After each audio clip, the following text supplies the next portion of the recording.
This is where it will happen, Saturday morning at 9 o'clock, the site of the Junior Livestock Auction. There'll be in this area, in this arena, over 500 people bidding on the animals, the cattle, the pigs, and of course the sheep. And that'll all be taking place Saturday at 9 o'clock.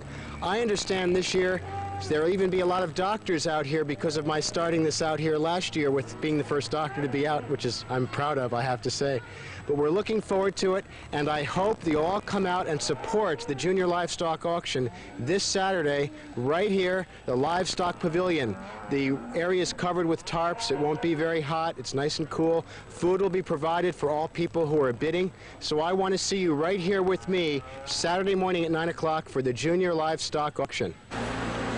I'm standing now in the beef barn here at the Yuba-Sutter Fair with Lewis Rice. Lewis has been raising steer for several years here.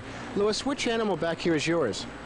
This one right here, the Hereford. Red and white one. That's the red and white one sitting there. Yeah. You're from the Browns Valley 4-H, is that right? Yes. Now tell me, how long does it take to raise an animal that looks that healthy and big? Well, mine I got a little late. I had him since about April. April of this year? Yeah, April of '85. He was born about January of '84. He was born, so he's 19 months old. 19 months. What do you feed here? What do you feed him as the year goes on?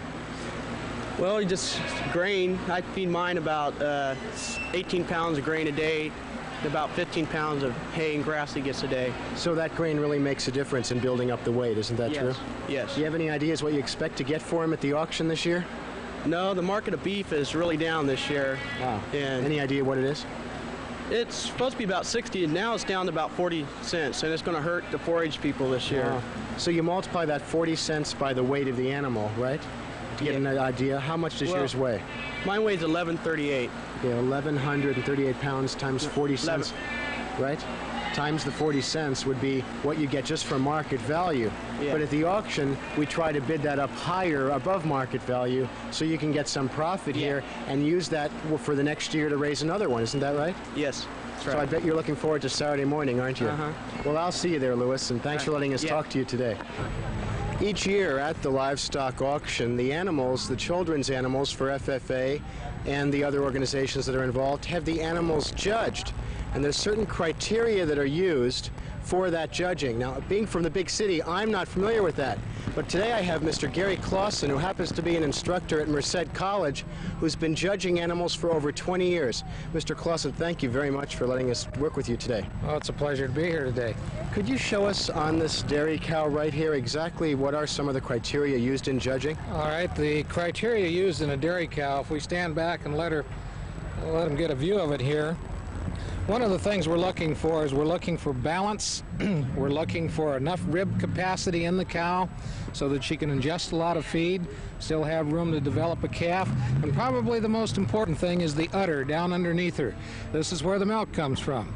And so consequently we have to have an udder that is properly attached so it will wear for many years. It also has to be functional from the standpoint of putting a milking machine on it. I see. We don't milk cows anymore by hand, so we want a teat that's a little bit shorter than we had in years gone by, and we want an udder that when it's milked out is going to be just like a wet dish rag.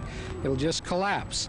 And that's the kind of udder that has to be tucked up to the body so that the cow doesn't injure herself as she moves to and from the barn area or to the pasture, although very few people in our country pasture anymore, but we want an udder that's very functional and easy to milk.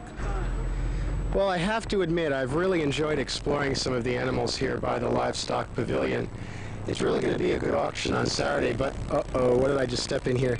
They didn't warn me about what to watch for on the ground near the livestock auction. Let me caution you, you don't want to step in what I just stepped in.